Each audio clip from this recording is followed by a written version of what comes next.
Good evening, and it's that time of the week again, that time of the week where we go racing in the PRL Indy Pro 2000 Elite Series here on the Global SimRacing channel. Round 8 of our 10-round championship takes us to Mid-Ohio sports car course. This 3.6 kilometer, 13-turn up and down racetrack is going to be quite the challenge for drivers out there today, and you'll see all the action right here on GSRC. My name is Ryan Jones, alongside me in the booth, DJ Clark, stepping up to fill in for Ozzy today, and Joe Peakus behind the scenes, using cameras created by Dougie Beard. And let's dive down and take a look and see how you get around this place with our GSRC track guide.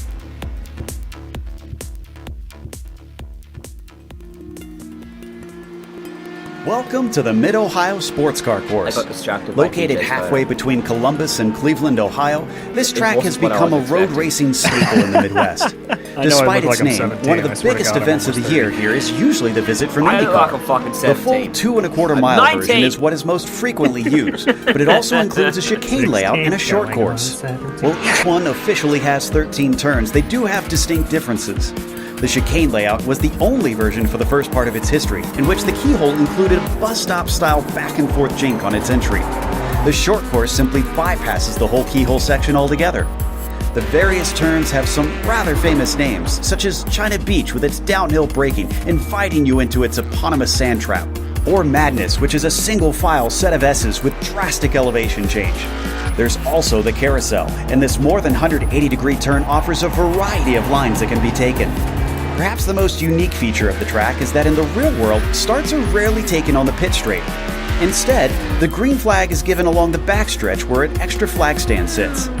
Naturally, sports car racing is the main staple of the venue, but motorcycles have a long history here, and in more recent times, NASCAR has started to hold races at the track. It also hosts driving schools and days for amateur racers to get on the circuit. The Buckeye State is often more closely associated with dirt track ovals, but the amount of history and prestige in Mid-Ohio's events make it just as worthy of notoriety in the region.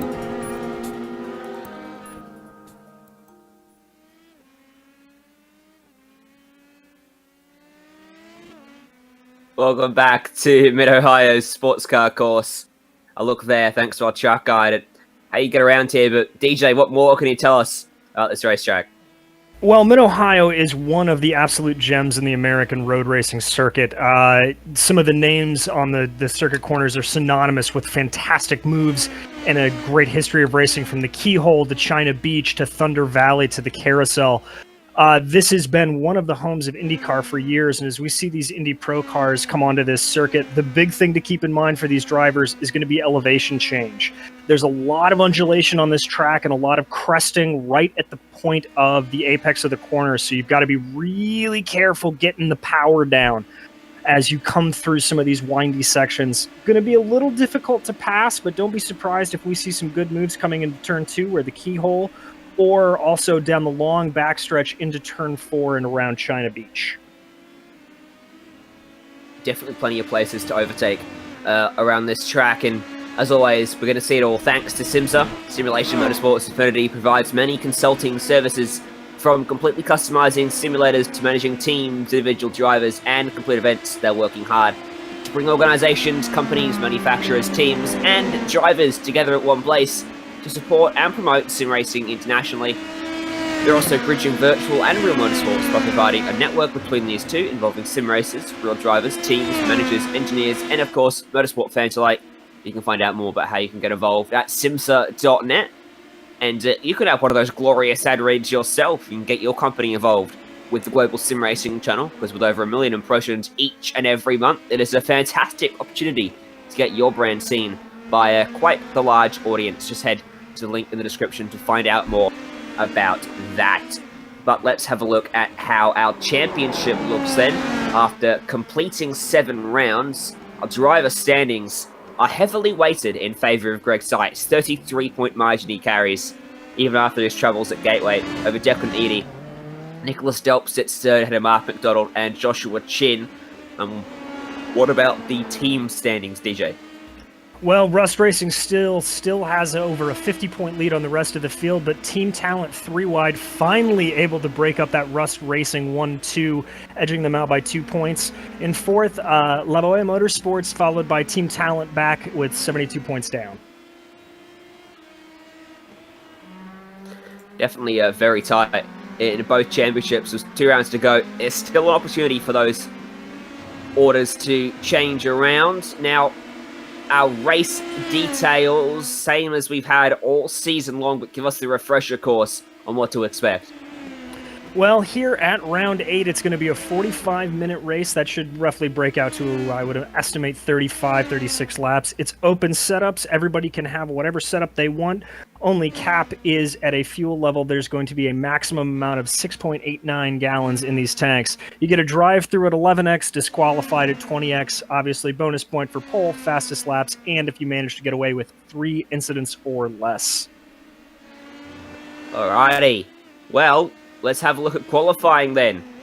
Just under 10 minutes still to go, and here's David Mcdonald, who currently finds himself in 3rd place, 0.5 of a second away from Joshua Chin, who was fastest, and Greg Seitz in 2nd. Those 2 always seem to be at the top on the road courses in this calendar. Of course, both roads and oval courses for the Indy Pro 2000 cars. Part of the Road to Indy ladder, so it's important for drivers in the real world to get a mix of both disciplines and carrying over into the Precision Racing League series here. Yeah, and obviously, as we saw a little bit of a mix-up last week at Gateway, this is going to be, I think, back to what we have come to account as for normal, is Joshua Chin and Greg Seitz battling for the lead. Chin right now having a slight advantage over him by about 1/10 of a second, but we still have about 10 minutes left here in qualifying, so plenty of time to move around. And Joshua Chin up at the top, sitting pretty, 1/10 of a second advantage over Greg Seitz and Declan Eady, who popped up there while we were talking. The man from Florida will come through the final corner. Very tricky little final complex here at Mid-Ohio. Can promote some awkward finishes. You've got a car right behind you coming to the line, because they might be tempted to have a look where the gap is not quite there. Greg Seitz finds an improvement, and he goes to provisional pole at a 16.011, and that's 0.3 of a second now he's got over Joshua Chin. That's an absolutely monster lap from Seitz there. Really, really just putting the power down and putting his stamp on this championship. He's been slipping a little bit as the lead driver here, but it's good to see him coming back and willing to stake his claim. Lyndon Swaby,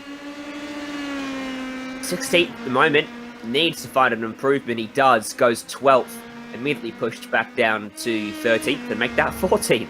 Declan Eady is currently 3rd, coming to the final sector himself.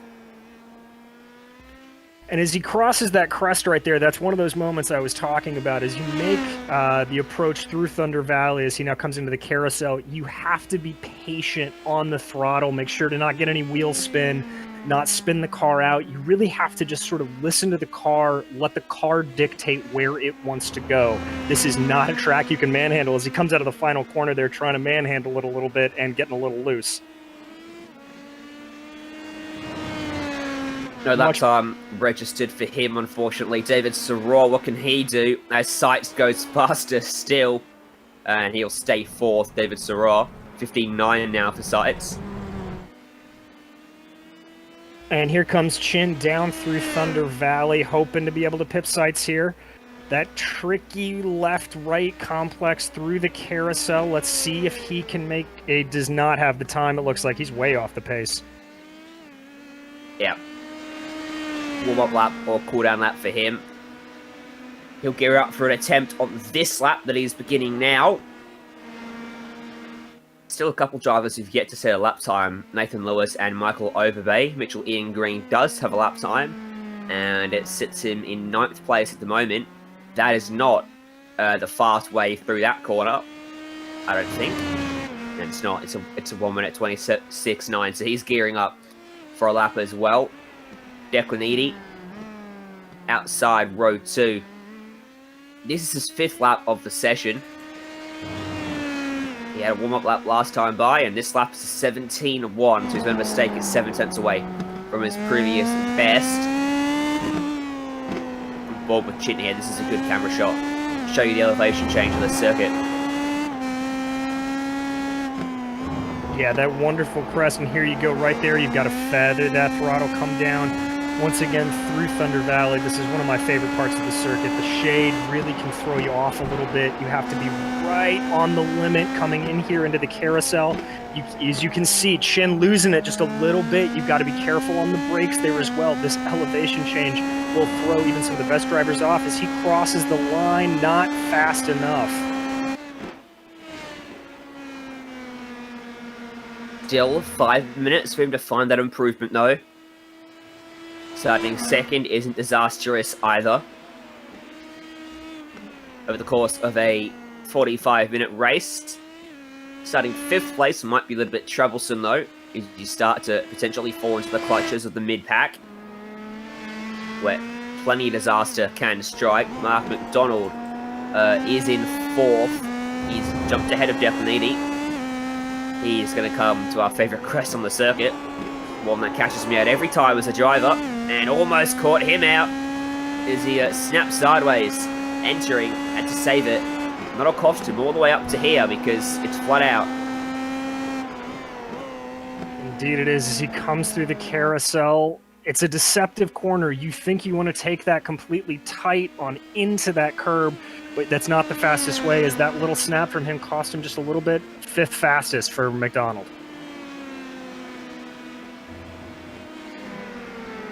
Who popped up ahead? David Soror, I think, going to 3rd place. Mark Ponik is going to find himself running in 11th at the moment. If he can find an improvement of a second, he'll go to pole.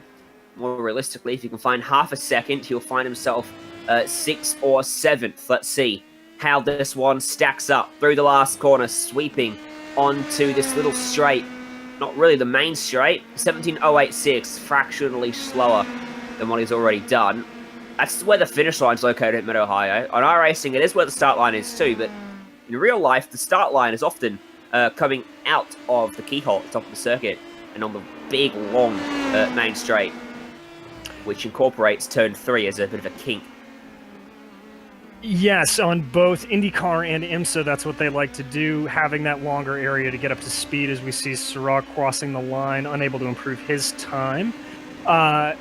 But for them, that's just a better way to get some better overtaking down into China Beach. But here on the iRacing service, it is both on the traditional start line, as we watch Daniel Cranfus with a great 4th place, trying to better it. Unable to at the moment, about 2 tenths off his best time, but that's a really, really good qualifying run from Cranfus up in 5th. It is only half a second covering our top 6 drivers then, as Chin has another crack, and again it's not fast enough. He has got closer though to Sights. It was about 3 tenths when Sights went sub 1 minute 16. It's now a tenth and a half, closer to 2 tenths maybe between them. Edie is starting to just tumble ever so slightly down the order. He was as high as 4th, now he's 6th, and he needs to find an improvement if he wants to improve that starting position. I think that's a bit of a redundant statement. He only needs to find half a tenth per second, though, to get ahead of Daniel Cranfus. As he comes out of the last corner, able to improve his time. Goes to 4th. Jumps Cranfus and Soror. Good run from Edie there. He's got to be happy with that, as we watch Sights trying to see if he can go even faster. He's about a tenth off of his time. Still the only driver to crack down into the 115s. It wasn't faster than he'd already done, but it still would have been fast enough on its own to be pole position. It was a 16.094, so he is consistent and he's fast. That's ominous for the race for those guys behind. Joshua Chin is coming to the line as well. What has he put down? A 15.694. How about that? Gauntlet thrown down from Joshua Chin. He goes to provisional pole with just a minute and a half remaining. That's a quarter of a second he's got in hand now over Greg Sights. That is just a mega lap and completely throws our storyline of everyone being so close as we follow Sights here. down through the S's, trying to ease onto that power as you see another one of these crests here coming up. Keeps it nice and straight as he takes the braking into your favorite corner there, Ryan, and gets down on the power from Thunder Valley. A little bit wide there.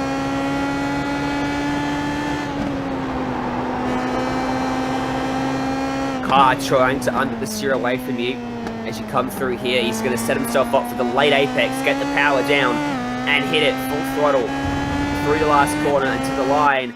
What's the lap time? It is not a valid one. He'll have one more attempt. I think he may have gotten a 1x off track when we were on board with him coming out of that corner onto Thunder Valley. That may have just been a clip too far as Mark Mcdonald comes into the pits, it looks like, as we follow David Sirah as he makes his way down through the kink and into China Beach.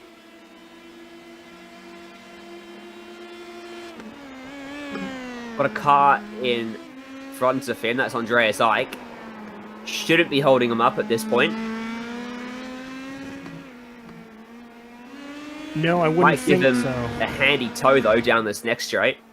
It very well might, as we're on board, as we follow Nicholas Delp here as he snakes his way through into the carousel. Excuse me, that's not the carousel. That's coming into the pit lane there. Delp giving up.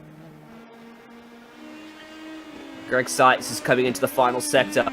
David Sirah, a little bit behind him on the racetrack, or just in front of him, rather. Sirah comes to the line. What's it going to be for him? 16.267, fastest of the session so far. Greg Seitz, can he snatch pole back away? No, he can't. So Joshua Chin on the pole. David Mcdonald, currently 9th, 16.669, his best. 16.617 make that, but it will keep him in 9th, not enough to improve. Aaron Rouse, can he find an improvement of half a tenth to improve his position? No, he can't. That's it. That's all our drivers in qualifying across the line. Let's take a look at how they line up, ready for round 8 of the championship at Mid-Ohio Sports Car Course. Joshua Chin has pole position with a stunning late lap, snatched away from Greg Seitz in second. Mark McDonald and David Sirah line up on row number 2. Declan Eady goes 5th fastest in the end, after being up and down the timing sheets throughout that one. Daniel Cranefuss in 6th, Mitchell Ian Green in 7th, Andreas Ike alongside him. David McDonald and Nicholas Delp make up the top 10. Starting in row 6, coming in 11th will be Mark Ponick, followed by Alex Guyon in 12th. 13th, Jean-Francois Matte, followed by Aaron Roufs. Armando Edwards in 15th, Lyndon Swaby in 16th, and then Nathan Lewis and Michael Overbay not making a time. I didn't see if they're actually going to be lining up or if that was a strategic call from them. In terms of strategy then, DJ, as our avid pit reporter for most of this series, what can we expect for the pit stop window today? Pit stop window is going to be another one-stopper, as we've seen time and time again on these road circuits. Look for, I'm going to be guessing, around lap 13 to 25. It's a bit of a big window, but they can make it work. I think the fastest way around here is, as we've seen, morning race like this, tire wear is not going to be that big of an issue. I think you go as long as you can. You try to draw out the fuel, and you put as little of the fuel into the car as possible, minimizing your pit stop time. See how that plays out. Rolling start, as always, for this series. We'll line up down the back straight, so only about half a lap to do under the guide of the iRacing.com Porsche pace car. 45 minutes, so an estimated race distance of about 20 or so laps in that region. Lap times a minute 15. Now, obviously, undercut versus overcut is a big talking point for drivers. We've seen both strategies, I think, work over the course of the season so far. At this particular racetrack, which one do you think is the way to go? I frankly think it may be the overcut. Mid-Ohio is not really known for its tire wear. It's a relatively non-abrasive circuit, and we've seen this car respond better and better with light fuel. And I think minimizing your time in the pit stall, taking on as little fuel as possible for your pit stop, is really going to help you. But we could see some guys try to do the undercut and make it work. If you remember back to Canada, Daniel Kranfus, starting 6th, had a really, really great undercut strategy that he was making work to perfection until he unfortunately spun coming out of the hairpin with a couple of laps to go. But I think the overcut's the way to go, but I may be proven wrong, as I keep being during the course of this season. Say it with confidence, no one will know. Alright, coming to the green then. Pace car peels off to the left, that's your pit entry. Joshua Chin in control of the field, and away we go, Mid-Ohio. Good launch for Joshua Chin. As they settle in, single file behind him, through turn 1, they sweep around. And now they run up the hill, over the little crest. It's up towards turn 2. That's Mark Mcdonald showing the nose, clean through the first corner. That's right, and we're getting a little bit racy back here through the keyhole as we see Mitchell Ian Green and Andreas Eick trying to get a little too wide. Now, this is going to be one of the great passing opportunities to see what happens as Chin just starts to pull away, minimizing that draft from sights.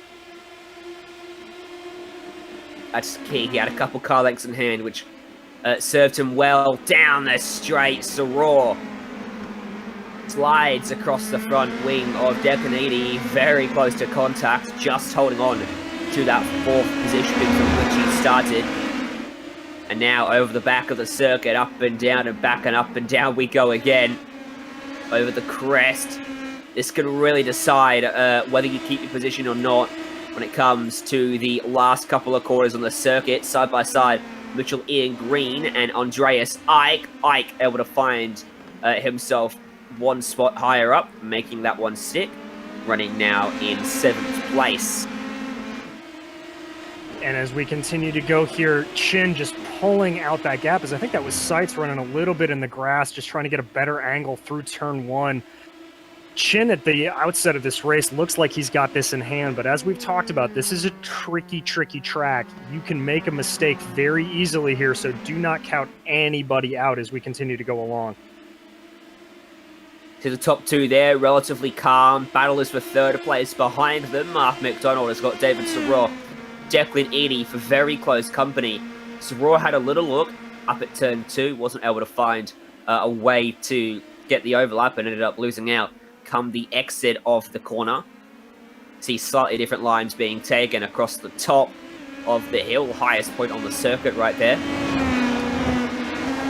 Yes, and as we look even closer, we continue to follow along on board now with, I believe that's Declan Edie, as he's chasing down David Soror. You saw him sort of poke his nose out coming through China Beach into that complex, just trying to see if he could maybe get him in to make a mistake. I think that's going to be one of the best ways to make a pass here, is just try to psych out the guy in front of you as we get here and continue down this lap and start lap 3. Behind them, Green was able to get back by Eick after switching around on lap 1, so that's a pretty good battle. David Mcdonald with a ticket to that show as well, sitting behind them in 9th. That's a 3-car scrap. See how McDonald closed up. 3rd car on the train under the brakes there. Almost into a board and braked a little bit harder to avoid getting into the back of Eick, but look how close he is. This might be close enough to get within striking range down at China Beach. Does he get there? He's very close. He thinks about it. He goes for it up the inside. Eick gonna hold tough around the outside. But a fantastic job from McDonald to keep himself there. And all that got tight for a second. And you can see one of the best parts about this track is the multiple lines you can take through that corner. McDonald really able to take a lot of speed up through that left-hander and just, frankly, guts from Andreas Eick being able to keep the car down and keep the power down to keep himself in front. P5 battle. Still well and truly alive. Declan Edie with Daniel Kranfus for close company. Greg Sights, by the way, fastest lap of the race, running in 2nd. So not going to let Joshua Chin get away with this one. Bit of the grass for one of the cars further back in the field. That's not something you want to do on the regular, because eventually it will spit you to the left or to the right if you overcorrect it. And that will be day done in a kind of a horrendous incident. very true, as well as you want to try to keep those incident points down. If you get a little bit too far over to the grass, you pick up a 1x, as we talked about. You get a penalty for 11 of those incidents, so definitely want to avoid putting a tire out onto the grass.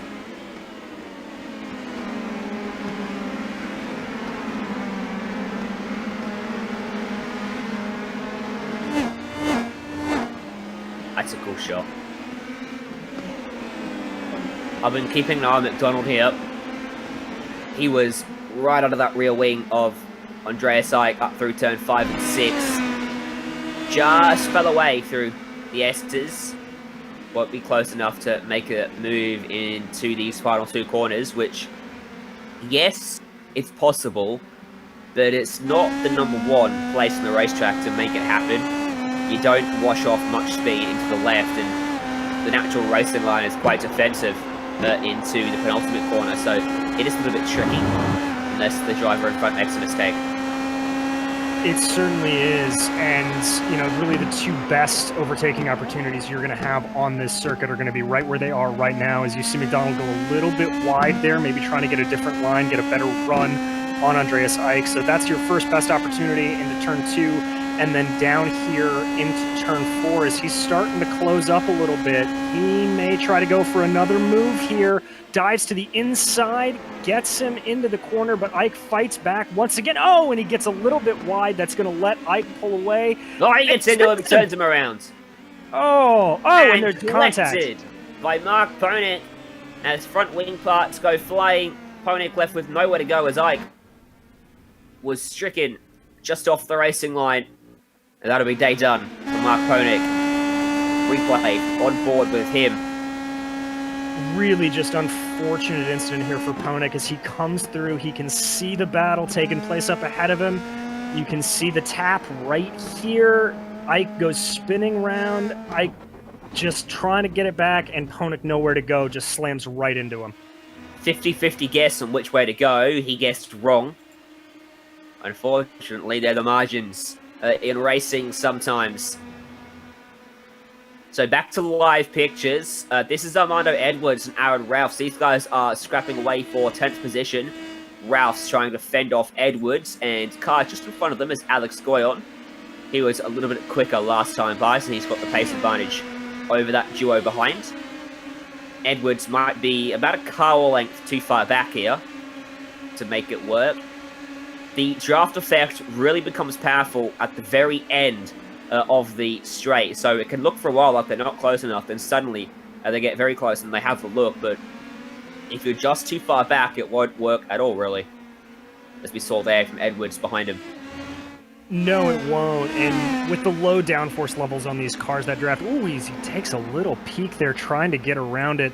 The low downforce levels on these cars, you're right. Low downforce, low horsepower. The draft is really only going to come to effect at the end of that straight, as he's right behind him here again. He may have a look coming into the keyhole on this next lap if he can just kind of sit back through the carousel in turn 1 and just be a little patient. He may have a good move here coming up. He's definitely tucked up under that rear wing now. Certainly close enough. He's got to hold it through 1. Account for the aero wash he'll get. He does that well. Good exit as well. Here we go. Edwards, as you have a look up at turn 2, he shows the nose. He shows it again. And he goes for it, pulling the trigger. Outside will exit pretty well. And now it's a drag race. Back down towards turn 3 or 4. This is technically turn 3 there. Ralph's inside line, though, for Edwards, DJ. That's right. And Edwards takes it. And we're going to see if Ralphs can fight back. He cannot, as that's a wonderful move there by Armando Edwards. Really, really just keeping it in and keeping it solid. Brilliant overtake for him. Front. Read my mind. Jumping back up to the front of the grid is Joshua Chin, as still has about a 1.5 seconds over Greg Seitz. Seitz putting in good times, but Chin, I think, just driving in his mirrors a little bit, making sure he knows where he is, not pushing too terribly hard, but just keeping him at bay. The lap times between them are ridiculously close, separated by half a tenth of a second, the biggest margin on lap 5, and then 100th of a second. You can see there, actually. how close they are on lap times. It is almost inseparable, never more than a tenth of a second either way. So if Chin makes a mistake, he'll be under a lot of pressure. If Sights makes a mistake, he might struggle to get back anywhere close enough to put the pressure back on. As that's a mistake, that's one of the RSR Esports cars running wide. Is that, I believe that's Declan Eady, as you see David Sirah making the move. Oh! Ooh, big hit from the two of them. Ooh. Ow. That looked like it hurt for Declan Eady and David Sirah, both of whom were having a great race there. As we watch the replay, Eady just jumping out to the inside, really late on the brakes. Sirah recognizes it, comes back around the outside of that corner as they come down here, and it continues to be side by side, and right about here they're going to touch and send Eady spinning, and Sirah just there. Oh, heartbreak for the two of those drivers. Using Sirah's car like a launching ramp there. Definitely tumbling back down the hill in spectacular fashion.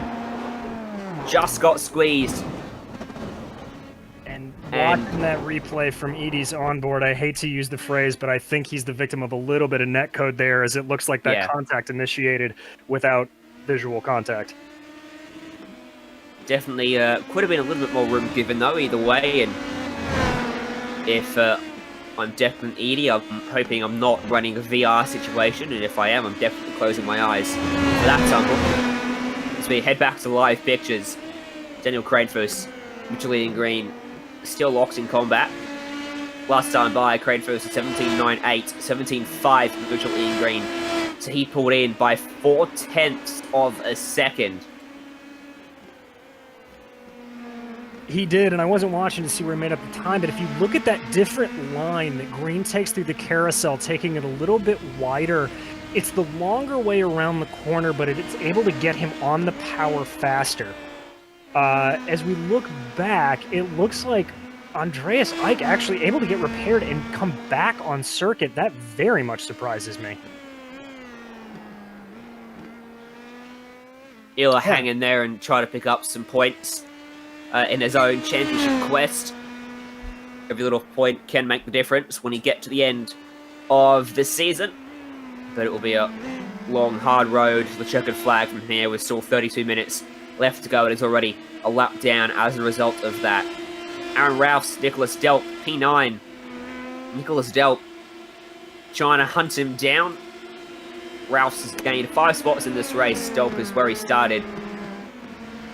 So this will be reclamation of position for Nicholas Delp after Ralphs passed him earlier on. Yeah, and as Delp now, you saw kind of seesawed through that concertina effect through China Beach. He may have a bit of a run coming down here to the carousel. As you look at those lines, Delp just trying to find an angle on Ralphs, trying to maybe force him into a mistake, just anything to get the advantage on him.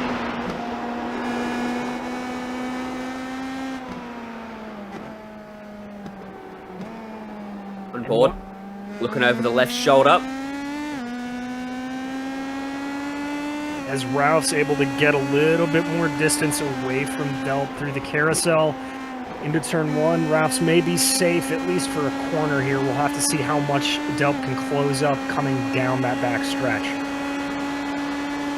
Looks like he might have lost a bit of ground on this lap. He was a couple hundred slower last time by. Definitely lost a little bit through turn 1, and he's not close enough on this lap to have a look down at turn 3 into China Beach. No, he's not. He's still able to close up a little bit. This is kind of where he was on the last lap. As you follow along, he's taking a little bit of a narrower approach through there. Now just following Ralph's through the corners here, through the S's. Don't know if he's just trying to, as I said before, force him into a mistake by taking a slightly different line. He may be trying to get a little bit of clean air on those wings, get the power down easier, whatever it is. Delp just taking a slightly different line than what I would expect in that following position. Pretty close in front of them as well as Goyon and Edwards. both of these guys have picked up a few spots. Edwards is +7 and Goyan is +5 in this race. They are, and Edwards. Edwards. A couple of incidents so far, but been a good drive nonetheless. Wonderful drive for the both of them. As Edwards, if he can keep it through the keyhole, he may just have enough to make this work. Only about 3/10 back. I think that's going to be close enough to make the draft work. As we see him here come through the little kink on turn 3 and down into turn 4 at China Beach. He's closing in fast. Closing in fast. There comes the move right here. Oh, but shuts the door. Can't get it done. Good defensive driving there from Alex Guyon. Made sure he broke as late as he possibly could, so that if Edwards was going to outbrake him, he was going to send himself off the racetrack in the process. All he needed to do to hold on to that position for now. But 30 minutes left to go. Holding him off for that long is a very, very tall order. Probably only about 10 or so minutes away from everyone having made their stop as well, so that window will open in the not-too-distant future. Correct. As there you see Edwards getting very wide through the carousel. I think lost maybe a half a car length to Guyon as he tries to now make it back up through the draft on the main straight. We could see a move. Ooh. From my angle, it looked like he ran a little bit wide there. It wasn't as bad as I thought it was, so pardon me. Ooh. But we'll see if he can make another move work down here into China Beach, like on the last lap. The key is to get the exit from turn 2, which is reliant on, a lot of the times, getting a late apex and making sure you're on that throttle earlier than the car in front of you. Edwards opted to follow in the tyre tracks of Goyon on that lap, and as you can see, wasn't particularly close. Heading into turn 4 behind them, it's Ralphs and Delp taking it away. That is the textbook of how to make that move work. Get a good run out of the keyhole, late on the brakes, into turn 4. As you can see it here, good draft, straight towards the China Beach, late on the brakes, get that inside line, and just power back through 5 and 6. Wonderful move there from Delp.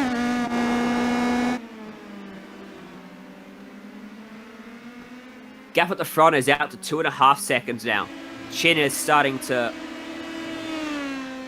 put sights under a lot of pressure. He's lapping quicker and quicker comparative to sights each and every lap. A couple tenths quicker last time by. 2.5 tenths to be exact. Edwards and Goyon, though, further back. Now they're changing around positions. As soon as we go away from them, the action happens. You know what they're saying? Wait, what is the saying? I watched pot never boils? Yes, that's it. Yeah, they're back at it again. Guyon trying to get back on Edwards, maybe trying to make it work around the outside, looking for the over-under, but Edwards taking a leaf out of Guyon's book, just putting his car right where it needs to be, blocking the path forwards from Guyon. Really good move there. He got that move done going into the keyhole and was able to just defend coming down through the backstretch. As it looks like we are going to come back on a replay there. You can see it. Good draft, late on the brakes into the keyhole, times it just right, but because he compromised his exit speed just a little bit, it gave Guyon the ability to come back on him, tuck back into that draft, but Edwards giving Guyon a taste of his own medicine. He gets to that inside line, holds it, doesn't let him get past him. As we come here late on the brakes, enough to hold it out, slows the car just a little bit at the apex to block Guyon's path back. Textbook move. And back in live pictures, they're back at turn 2, next lap now. For these drivers on board with Goyon. He didn't let Edwards get away too much, but he's definitely safe heading into turn 4 into China Beach. Why is it called China Beach, DJ? I know it's technically China Beach is the sand trap. As Edwards makes a mistake, they're going in too deep. Guyon trying to make a look back at him. I'm sure it has something to do with the China Beach TV show and around the building of Mid-Ohio. That would be my guess. I just know that it's always been called China Beach from when I've always talked about it. Fair enough.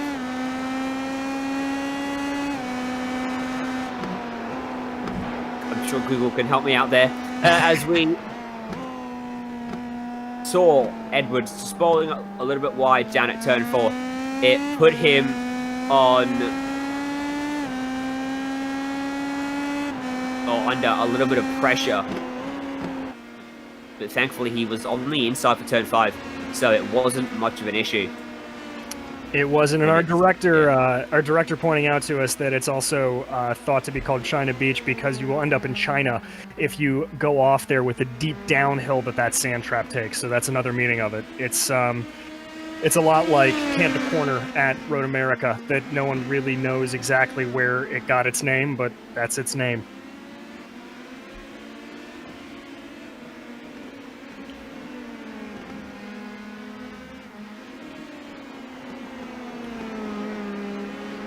I'm on Google and I can't find the answer, so I'm giving up on that one. Goyon's doing a good job not to let Edwards get away, though, since he got by him. He was heaping a lot of pressure on him. You would have expected Edwards to pull away a little bit further than he has. Ralphs has had an issue, though. Remember, he lost out the position to Nicholas Delp a few laps ago, and we picked him up there going slowly, exiting turn 5. Here's the replay of why he's ended up in this position. Looks like he's got a good line there, just too much speed.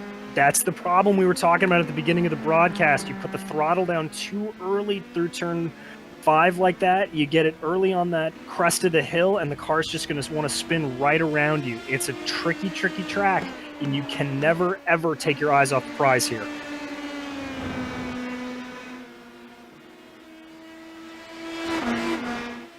That is where Ralphs has ended up, now behind Swaby. So he's in 12th position, which is still net gain where he started, but he is the last car on the lead lap. Andreas Ike, Saror, Indy, all multiple laps down. As there he goes by Swaby. That was very easy down the back straight, and I think Swaby just let him go there, recognizing he had the faster car. Good heads-up move from Swaby there. You always kind of like to see that in racing, when you just recognize it and let him go. Very much always appreciated all the way around.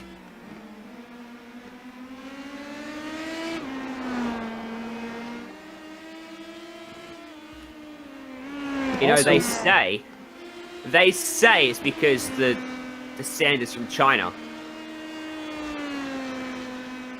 Yeah, as it was just pointed out to us, that they could not afford to get the sand from the States at the time the track was built because of the recession, so they got it from China, hence China Beach. So that mystery is solved for the day. Just someone tells us that's in fact false. But either way, we'll ring that as true, and if it's wrong, you can call us up to that. Gap at the front is now 4.3 seconds. Chin is really putting sights to the sword. Very much so. I've been watching his lap times. He's just smooth, consistent, not forcing the car. As we've talked about, the only way to get around this track. Dare I say it, it's a Scott Dixon-like performance around here, as this is one of Dixon's playgrounds. If you are a fan of IndyCar, Scott Dixon, one of the guys who just purely dominates here at Mid-Ohio, and Josh Chin certainly doing a great Scott Dixon impression today. Only thing that could make Scott Dixon better is if he was Australian and not Kiwi. Into pit lane comes Daniel Cranefuss. First driver that I've seen to make this stop. So in he comes, pitting from 5th place on the racetrack. And David Mcdonald right behind him. Both of these guys going for a little bit of an earlier stop than what I would anticipate. But Cranefuss, as we talked about earlier, one of the guys that knows how to make this undercut work, so we're going to have to watch their lap times as they come out in the same order they came in. Cranefuss ahead of McDonald, and they'll bleed out onto track right here. Right behind Joan-Francois Mattei, who we've not talked about all race long. I think the only driver we haven't talked about all race long, but he's running in 10th place. He's just had a quiet one today, been in a land of his own. But sometimes you get races like that, and they often are the ones that are your best races because, well, if you're out front or trundling along in a top 5 or top 10 position, you can stay out of trouble. Exactly. It would be interesting to see if he's pulling a Max Verstappen and so bored that he's telling his race engineer to drink water. Yeah. As we cycle back here, looking through to see if anybody else is going to be the taker on the pits, the top four, Chin, Sights, Mcdonald, and Green, not coming in yet. As we follow along here with Kranfus and Mcdonald still behind Matei, as they're going to be wanting to get those tires up to speed right around now. They should be up. So, Kranfus goes wide there through the corner, giving a little bit of an opportunity to Mcdonald. He may be able to get him through the keyhole if he's not careful. They might be up to temperature, but they might have a coating of grass on them as well, if you're Daniel Kranfus. Very much so, and I'm not a tire expert, but grass on tires is not helpful. Might be being held up a fraction by the dirty air from Jean-Francois Matei as well, who is running in 8th place now. Does that mean Swaby's pitted? It does. Swaby's in pit lane. Rolls out of it now. Yes, he is. I apologize. I'm not sitting in virtual pit lane, so that one snuck on by me. Got to learn to multitask now, DJ. It's harder than you think, man. It's harder than you think. As we jump up here, still watching Mcdonald and Kranfus, if that dirty air is indeed disrupting Kranfus, it's pulling him back into Mcdonald's clutches here, but Mcdonald not really able to pull the trigger yet. It's just sort of going along at about that couple of tenths of a second gap, just not able to close it down at all.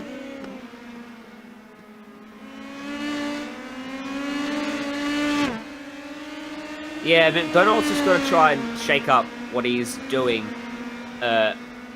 in terms of trying to close that last little bit to Kranfus, but he's got to make sure he doesn't fry his equipment in the process in terms of tires and overheating the car as well. Because if you run too close to someone for too long, you can start to put some strain on your car. Jumping up to P6 here, Alex Guyon defending from Nicholas Delp as they come down through China Beach. Delp having a really pretty good run here, up 3 positions, as is Guyon. Guyon is up 6. So we'll have to see how this goes as they make their way through the S's. Let's have to see if one of these guys decides to pit early, try to get him caught out on an undercut. If I was Delp, I'd come to pit road. I agree with that. Which means expect to see Goyle on this lane in this time. So it's always the opposite. It's the commentator's jinx. Goyle's in. What do you know? Gets it pulled up nice and smoothly, no issues. Getting down to the pit road speed limit of 72 kilometers an hour, which is... I think it's, what, 55, 60 miles per hour, if I remember correctly? Is it 45? 45 okay. miles per hour, says Joe. Joe, our director, helping us there with the math. Yeah. It's amazing watching this battle at the front, in the lap time battle, how they were so close, almost inseparable over the first few laps.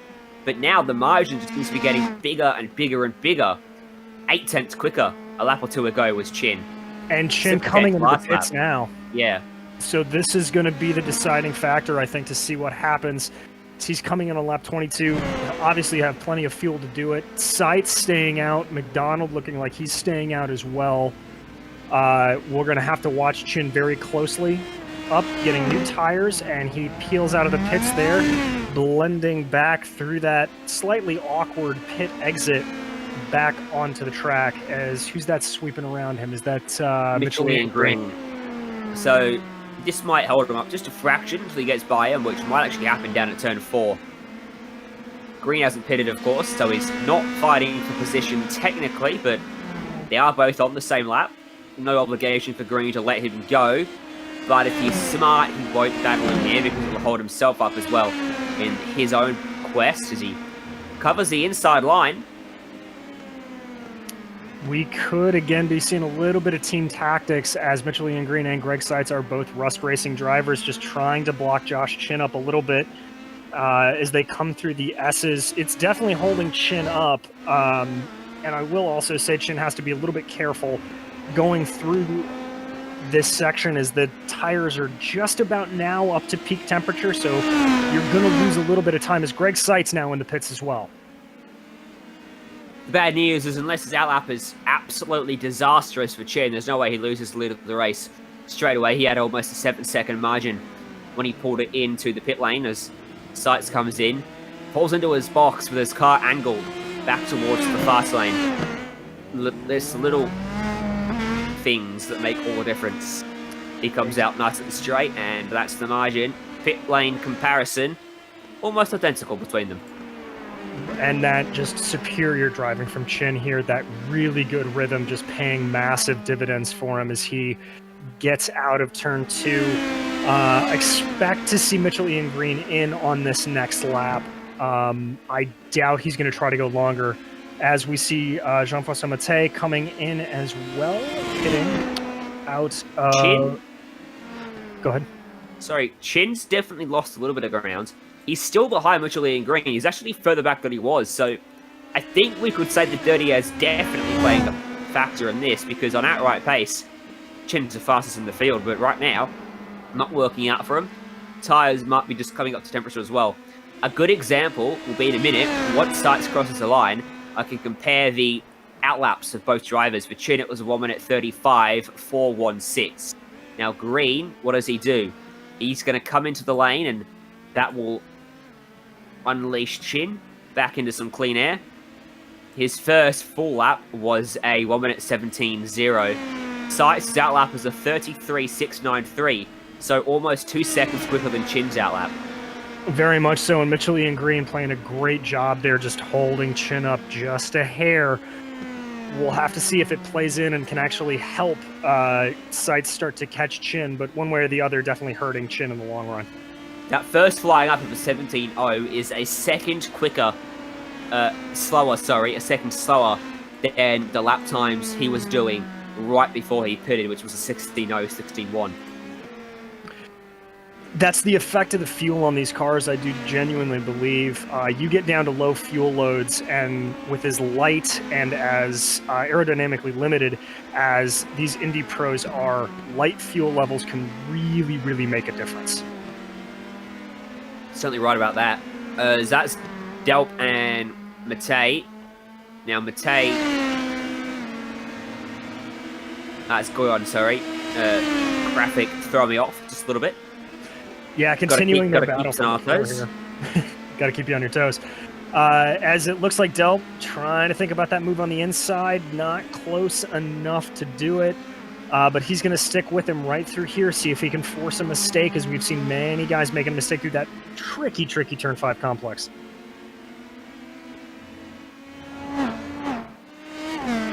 That really shows the speed of the cars as they flash by the camera.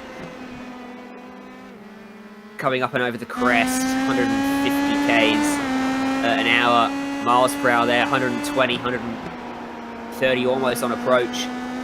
Lifting off, not using the brake, now you're on the brakes. For the penultimate corner, a couple different ways you can take it. Delp opting for the late apex, which he just misses, and then flat out through that last kink to the left, and across the line. Yeah, about a second gap now between Guyon and Delp. That last little corner on the track, costing Delp some time as Guyon now pulls away. He may be able to pull away even further now, getting out of the draft. Yeah, you can see it there. That gap just growing up to 1.3 seconds as Guyon really putting the power down, starting to get away from Delp quite quickly here. Seitz's first flying lap was a 10th quicker than Chin's first flying lap, but Chin did a 16.370. The pitting a lap earlier means that Seitz is going to have to wait till tyres are probably up to temperature to find any sort of advantage. 16.7 on his next lap. So once tyres are up to temp, Chin is faster again. 4 tenths quicker now. Exactly. So he's pulled that gap out to about 5 seconds as Chin just can start to just manage everything and check in and just keep the power down the best he can here. It's a little bit curious, actually, that Chin isn't higher up on the championship order.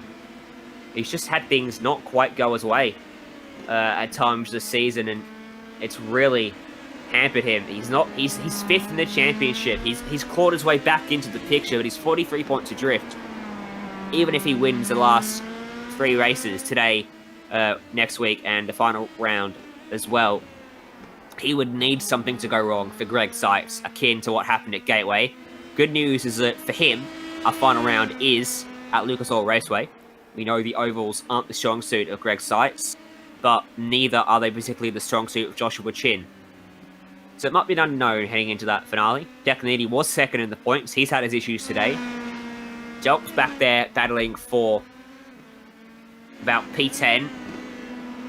And Mark Mcdonald, who's 4th, is battling as well further down the order for 3rd place. That's a problem for Aaron Ralphs again. Got a replay of this. So opportunity for Chin to maybe even leapfrog as high as 2nd or 3rd, depending on how the points fall after today.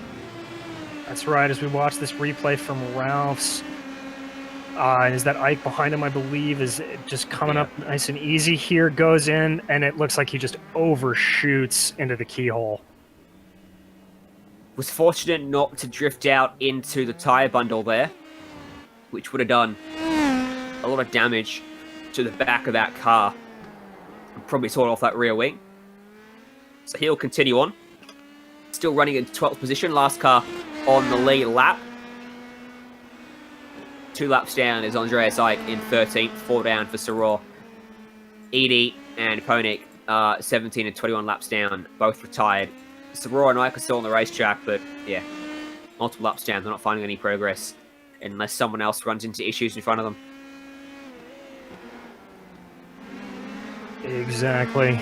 As we go along here, Chin just still slightly eking out that advantage. As we continue to go along, he's pulling a Dixon. There's no other way to describe it. He has just checked out at the top of this field and pushing ahead.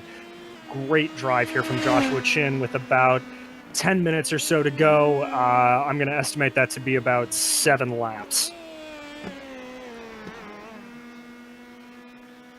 Yeah, not long at all. 5.8 seconds the gap. Chin can afford not to push the car, and he can cruise home relatively easily now.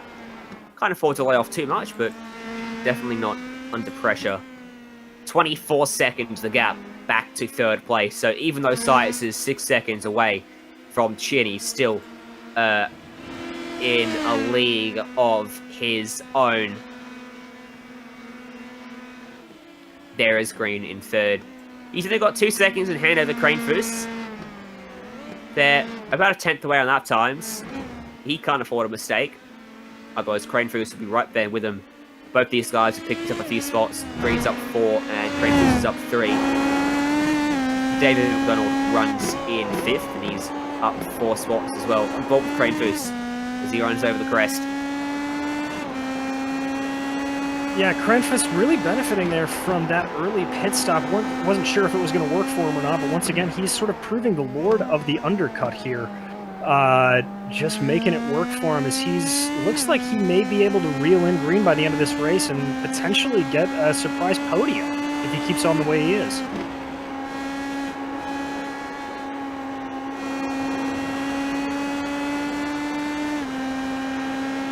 He's got to find a little bit more pace, though. He's not quite doing enough at the moment. Last lap, he was half a tenth quicker. But the lap before that, he was about a tenth slower. His fastest lap of the race came on lap 6 for Kranefuss. Lap 17 for Green. It was about lap 20 for our race leader. So Kranefuss potentially not capitalizing on the lighter car quite as much as he could have been, if I was to try and find a fault in those lap times.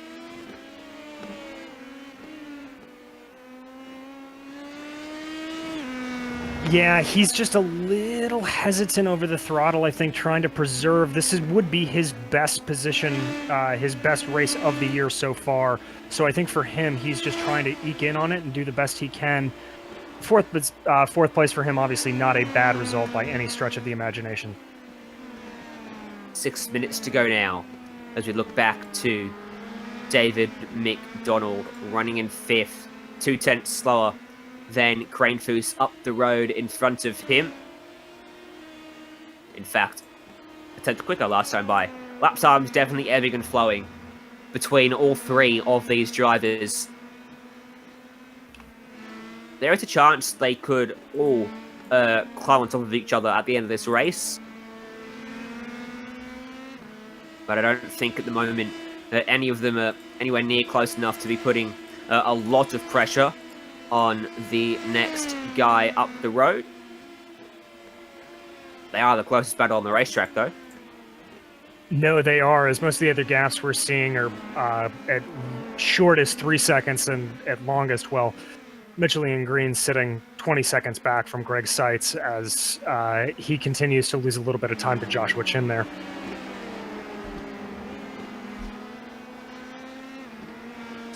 You can see there the gaps, 1.5, 1.6, almost the same between Kranefuss and Mcdonald as it is Kranefuss to Green. Being that middle car is a bit of a tricky situation, especially if they close up and he's trying to attack Green while Kranefuss attacks, while Mcdonald attacks Kranefuss, because then instead of just focusing all your attention on the car in front, you know, backing up your entry to get the exit and things like that, you can't do that, because as soon as you do that, the car behind pokes nose up the inside. So, being that middle car, you want to get up there and catch before the guy behind gets to you. McDonald's still the fastest of the three. Kranefuss is still closing on Green. 4 minutes to go. Might be a little bit too late at this point. Yeah, I think at this point things are starting to get a little bit set in their ways here. It's going to be very, very hard for these guys to try to catch up. Almost impossible at this point. Although Kranefuss really starting to eke it in. He's got the gap down to a second to Green in front of him, so I may have spoken too early on that one.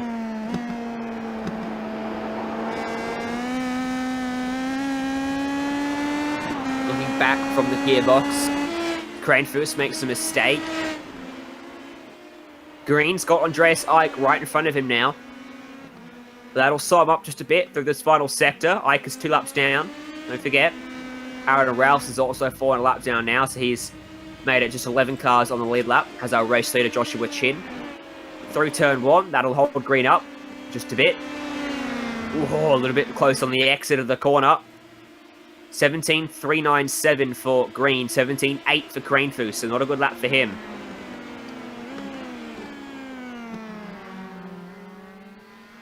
No, not at all, as now we really start to see this bunch up as Kranefuss, Mcdonald, and Green just getting closer and closer together. I think you may have called this right, Ryan. We may be in for an interesting side of the race as there he goes, getting out of the way, getting onto the grass a little bit. As now he's going to block up David Mcdonald. That's going to be some very, very angry noises coming from David Mcdonald's car. Looks like he lost a couple of tenths of a second there to Daniel Kranefuss with the lap traffic. Kranefuss been kicking himself because if he hadn't made that mistake on the previous lap, he would have pulled in by about half a second on Michelin Green going off the lap times he was doing before that. So he's cost himself a big opportunity there, getting through the lapped car of Andreas Eick. And you expect Green's time to normalise now, back to what it would have been had he been running by himself. Mcdonald is now almost in that range where he's going to get some benefits down the straights, courtesy of the hole in the air that the preceding car is punching out. 16.857 for him, 16.99 for Kranefuss, 17.18 for Green. It's really a testament to just how well David Mcdonald was driving as he got held up there a little bit by Eick coming into China Beach. We'll have to see how much he can close up as he's got about 8 tenths of a second back to Kranefuss right now, trying to claw that in here with about 2 laps to go by my recollections. By the way, 16.5 for Mark Mcdonald in 6th behind all of them, but he is just too far back at this point to play a part in this battle. Minute 18 left, so 2 laps indeed when they cross the line, going off, of course, where the lead car is, not where the individual driver is on the track. That's a mistake for Kranefuss again through the crest, and that will kill him down through Thunder Valley. Momentum killed. McDonald looking, not close enough though, and that should be Michelin Green home free now, unless he too makes a mistake. Very much so, and you know, normally looking at that situation I would blame the tires, but well, David Mcdonald and Daniel Kranefuss came in at the exact same time, so I don't know if maybe Kranefuss is just struggling with a little bit of excess tire wear there or what's going on, but he's just really having trouble putting the power down into that final sector. Is this the final lap? Is the question we have to ask ourselves. 25 seconds left on the clock, and Joshua Chin is coming up and into Thunder Valley now. Going to be tight, but I reckon he'll make it one more lap to go. Through the final corner, going to be the white flag for our race leader, Joshua Chin. One more time around at Mid-Ohio, and he gets there with just a second to spare. 5.7 second margin. 7 seconds now. Sights has been really slow on this lap. Sights did just set the fast lap of the race 2 laps ago at a 15.975, but just once again, not enough to squeeze in Joshua Chin there as Chin just continues to pull away. Yeah, lost an absolute chunk on that penultimate lap of the race. Crane Foos has given himself a bit more breathing room over David Mcdonald in that battle for third position. He does a 16.6, which is the fastest lap any of them have done for quite some time. It's half a second quicker than Green. But again, he's not been doing it consistently enough to get there. No, he hasn't, but what it has allowed, it has now allowed Mark Mcdonald within about a second of David Mcdonald in front of him. Don't think that's going to be enough to close the gap, but it certainly makes this just a little bit more interesting, as one mistake from any of these drivers could now cost up to 2 positions. But our race leader, Joshua Chin, from the pole, got the launch, never looks back, lights to flag for Chin. He gets it done at Mid-Ohio. Stellar drive. Absolutely incredible drive. Really, really one of the best he's put in all season. Just absolutely flag-to-flag domination from Joshua Chin today. Battle behind them for the minor placings. Sights second. Literally Green will come home in third despite the 2 cars running him down or trying to at the end of the race. Crane Foos will hold on for 4th ahead of David Mcdonald. Mark Bear in 6th as well. Our 3 drivers just coming across the line. 10 cars in the end, finishing on the lead lap. Lyndon Swaby folding a lap down. He'll finish in 11th place as well. That brings us to the end of the race for round 8 of the PRL Indy Pro 2000 Elite Series. We'll go to a break here on the Global Sim Racing channel, but stay with us. When we come back, we've got your post-race results and interviews on the other side of this.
Welcome back to GSRC, to our coverage of PRL Indy Pro 2000 Series Round 8, presented by SIMMSA.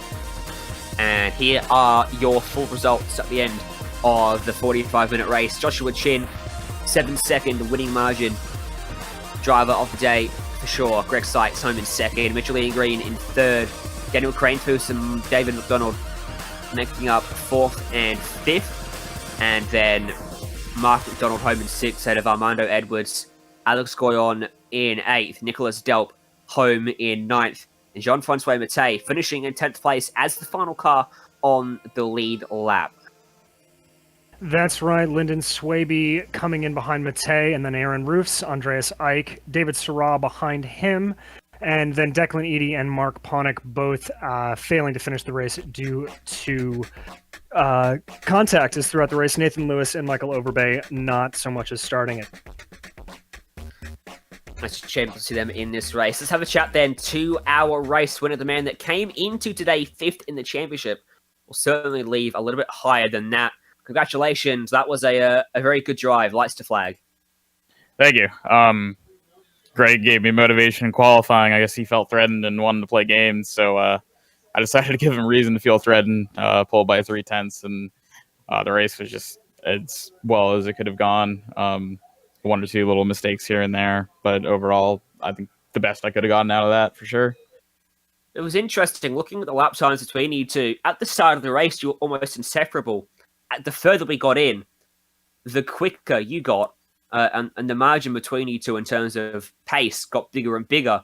Was your car geared more towards long runs? Was it just a case of you're very nice on your tires? What do you think the story is there? I'm not really sure because I ran an official race this morning, and after 10 laps, the tires were just done for.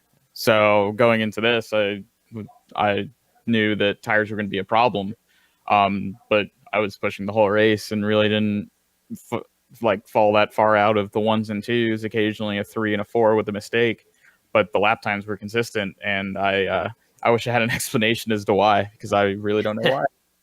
Maybe subconsciously you drove a little bit differently after that race earlier today. In terms of the championship, I mentioned as we pulled you in, you were fifth heading in. You've certainly had the pace to take it to Greg Sykes. Championship's painted a different picture. You're close. You're not quite there. You're an outside chance, I would say, with 2 rounds to go. How do you rate your chances of getting to sight? So what is your goal then overall? I think Greg's basically got the title wrapped up with just how the season started. But I think second or third is probably the goal at this point, especially with Declan having another bad race today and having Lucas Oil to end the season. Another oval for us should be pretty good, and I think we'll have the pace there. Yeah, going to be good to see how that fight unfolds. With 2 rounds still remaining, who are the people that help you get it done and the sponsors you couldn't do it without? Everyone at Team Talent. We had a lot of guys out tonight with various things going on. Andrew Wood is out in California for a kart race. Austin Espity has no power right now or internet. Liam Quinn has a re-aggravated leg injury, but I don't know where Daniel is. I remember reading, but he's somewhere. But Lyndon, Nicholas both had pretty good races. Unfortunately, Andreas didn't get the finish he deserved. And got to give a thanks to Craig Setup Shop and White Gooden Sim Shop. You can get basically the same setup that I ran this race with on Craig Setup Shop. So feel free to check it out. Hey, thank you very much. Congratulations on another solid drive and a great victory here at Mid-Ohio. Thank you, guys. That was your race winner, Joshua Chin, coming home 7 seconds clear of Greg Sykes. Home in third place, though, Mitchell Ian Green, and he's setting by with DJ Clark. Mitchell, great third place drive from you. A little bit of a quiet result, not really enough to catch up with Greg and Josh, but how was it out there for you? Yeah, it was good. Once Declan and I'm not sure who he collided with, once they took each other out, it was pretty much just rust from second to fifth. So we kind of just held formation until the pit stops and went our separate ways with strategy, and somehow I ended up in third place. Well, for most of the race, it was pretty quiet, but it definitely looked like Daniel Cranfus was giving you a little bit of trouble there at the end. How were you managing? Yeah, Dan had a ton of pace tonight. I definitely wasn't able to catch him. But once I got in some clean air, I was able to put in some quick laps and jump him in the pit stops. Yeah, well, next week we're headed overseas, as it were, to Suzuka. How do you like your chances? How do you like Rust Racing's chances? I like Suzuka.